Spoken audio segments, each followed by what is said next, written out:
Jeg hedder Vibeke Lønskov, og jeg vil vise her ganske kort udgave af, hvad jeg normalt foretager mig, når jeg behandler en hest. Normalt tager det mellem en halv til en hel time, lidt efter hvor stor hesten er, og hvor meget den bliver brugt, og hvor infiltreret den er. Det jeg især går efter, det er, om den er øm her foran, når man tager den herinde. Det kan man godt sige, at han er lidt. Ikke voldsomt meget, det kan være meget værre. Og så hvad den siger til. Ja, jeg er også ondt med dig. Når man trykker den sådan langs ryggraden, jeg synes han ikke er særlig spændende her med, der er han faktisk ret øm. Og han giver også det der knæk, når man trykker ham over på den anden side af korsledet. Korsledet, det er det lille trekantede led, der sidder her efter tornsappene, efter det hul her. Man kan også se, hvis man kigger på ham, at hans ryg står sådan lidt op i en lidt stram bue. Det kan blive meget værre. Han kunne have haft en karperyg. Den her del af ryggen kunne have været endnu mere stiv og flad, end den er nu. Eller han kunne faktisk også have set helt almindelig ud, eller hvad man skal sige.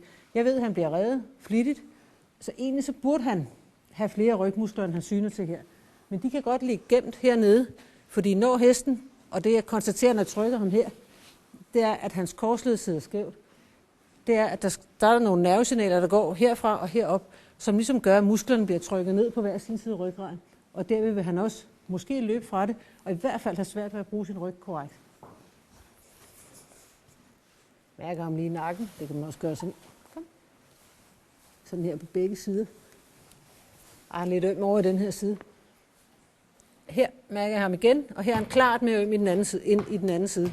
Det kan ikke, syner måske ikke sådan, men det kan jeg tydeligt mærke.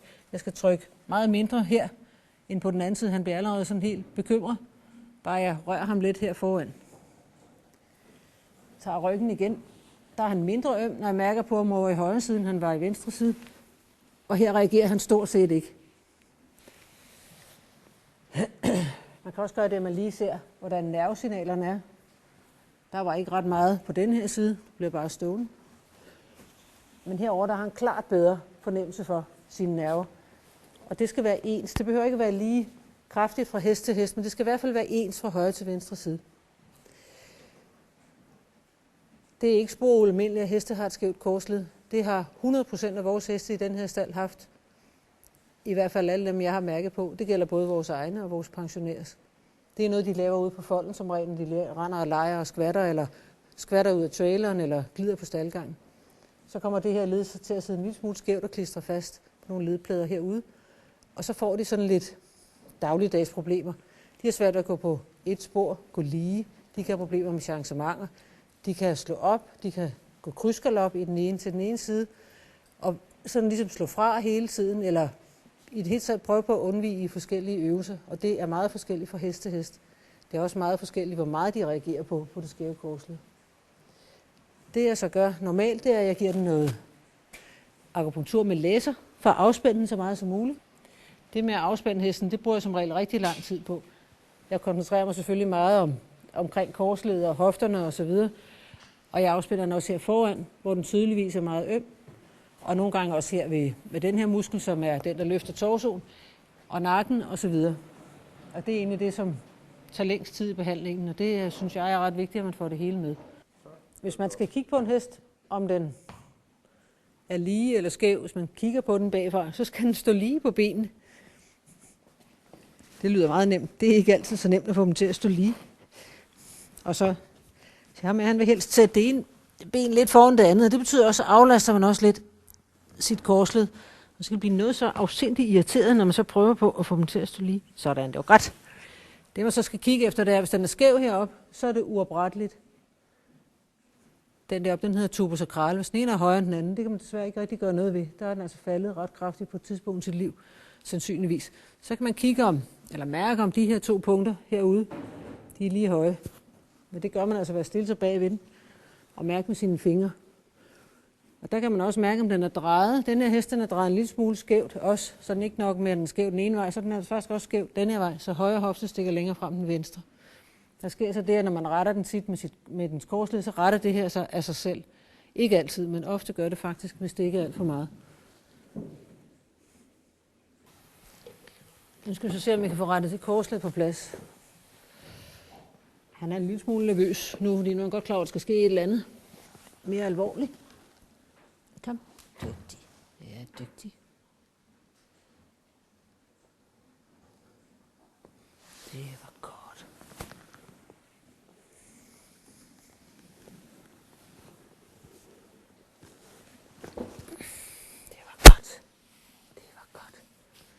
Det ser jo rigtig voldsomt ud, men som man kan se, så bliver den jo stående.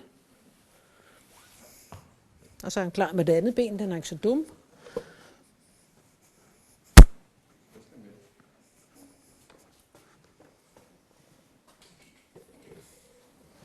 Der er ligesom nogle heste, der er klogere end andre heste i den retning. Han ved godt, at vi skal have den i begge sider. Og det er også rigtigt, og der er han klart mere stram. Jeg synes også, det var mindre morsomt. Det er også okay, men det gør i hvert fald ikke vanvittigt ondt. Ja, hvad gør hun? Nå, skal vi prøve en gang til? Kom løfte benet. Det var godt. Det var godt. Dygtig. Og sæt den ned. Dygtig, dreng. Det var godt. Det var godt. Du var meget dygtig. Kom, bliv stående. Det er helt tydeligt, at nu er vi nået til den ømme side.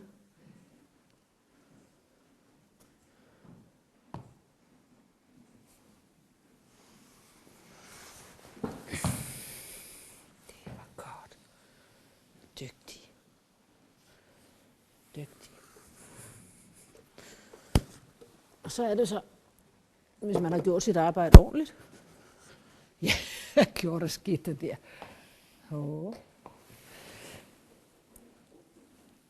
Så skulle den ikke gerne give sig mere der. Og dens ryg skulle også være bedre. Han giver sig stadig lidt her. Nej, den er ved at være god nok. Han skal også lige tro på, at det ikke gør ondt mere. Han er jo en ædel race, så han er jo lidt påpasselig med sig selv. Nå, nu sidder den egentlig over den anden side. Kom, der kan man gøre en ting mere. For lige at slutte den. Nu kommer jeg hen mod dig. Så man kan få lov til at strække dens ben.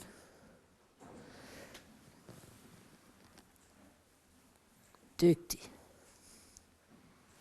Ja, det tænker jeg nok. Vente, vente, vente. Ja, hvad laver hun? Dygtig. Ja, det er godt. Det er godt. Sådan, sådan. Det var ikke så ringe. Kom.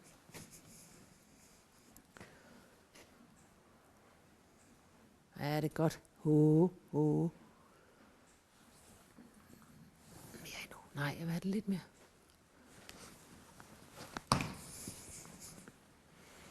Kom igen.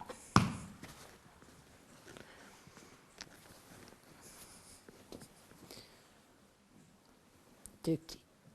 Sådan, det var godt. Det var godt. Dygtig. Sådan, dygtig. Var det godt alligevel? Ja. Sådan.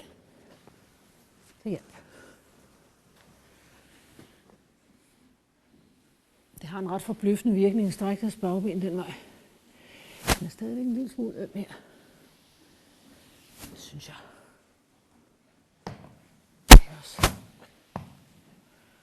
Lad ham lige være et øjeblik, og så skal vi se, om vi kan få den her foran. Den her, han er så øm i til at blive bedre. Og det foregår lidt på samme måde. Kom. Kom på den. Så skal vi lige se, om hans skulder er nogenlunde. Ja, det er godt. Ja, hvad sker der? Der sker mystiske ting her. Ja, det er godt. Dygtigt. Og skal vi se, om man kan få lov til det her. Du skal strække den. Dygtig. Nej. Nej, du skal gå med. Nej. Ah, det er flot. Dygtig. Det var godt. Det var godt. Du er meget dygtig. Ja, du er meget dygtig. Anden. Op igen. Op her.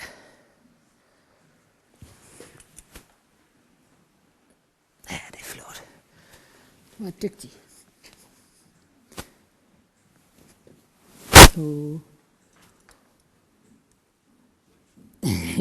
Så drejer ud den anden vej, men sådan der. Godt. Ja, det var flot. Ja, det var godt. Det var godt. Ja, så sukkeren også dybt. Faktisk rigtig rart. Så slap den helt der. Se om den også slap her. Næsten. Jeg sidder stadigvæk lidt tilbage, men det er jo helt langt klart bedre end før. Jeg sidder også stadigvæk, når man mærker på. Man kan godt mærke langt herinde. Der sidder stadigvæk lidt tilbage, og men det kan ejeren af hesten eller rytteren af hesten sagtens klare ved at strække benene lidt til den nærmeste fremtid på samme vis. Det instruerer jeg selvfølgelig i. Eller masserer ham lidt herinde, så han kommer til at slippe helt. Men klart forbedring. Ja, jeg ved godt, at du er stadigvæk lidt bekymret. Sådan. Når man er skæv i lænden, så er man næsten også altid lidt skæv i nakken. Og problemet sidder tit mellem Atlas 1 og 2, lige der. Og der kan man så se, at man trykker ham på højre side, er det ikke så slemt. Når man trykker på den venstre side, det synes han ikke er specielt morsomt. Kom. Ja, det er godt. Det var godt. Ja, du er dygtig. Ja, du er dygtig. Kom, kan vi flytte os en lille smule væk fra den snor der? Kom. Lidt herovre. Kom. Ja, man kan godt gå. Sådan der. Sådan. Det var godt.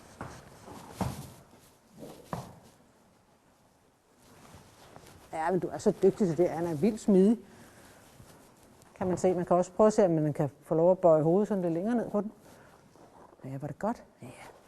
Det virker lidt sværere til den side. Det kan være svært at sådan lige at vurdere. Brr.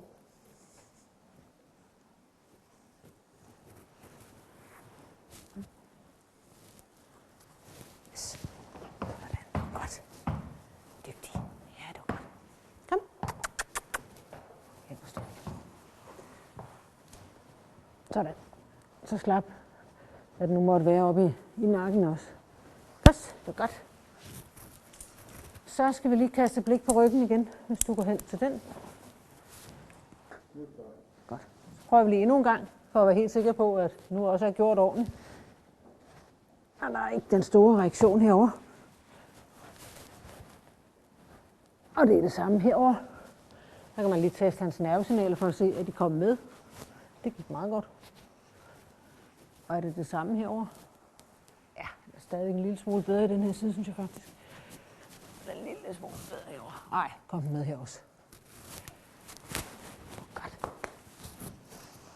Så skal man lige huske at tjekke. Der står altså helt vildt fjollet på de der bagben.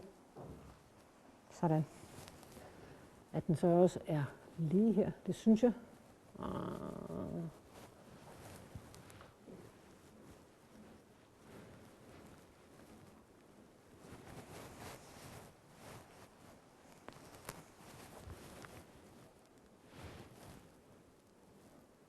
Jeg synes stadigvæk, han er drejet en lille smule til højre.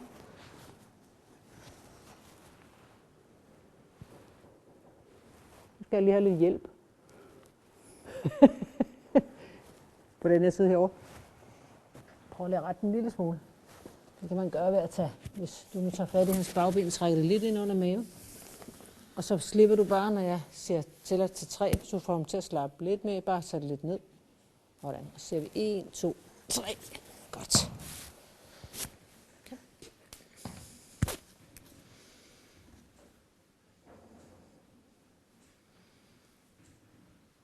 Dygtig.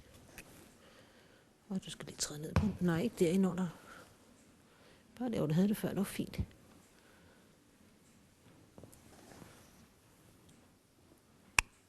Nej, ikke derinde under. Der. Dygtig. Og godt. Så er det lidt smule længere tilbage. Ja, det var bedre. Sådan.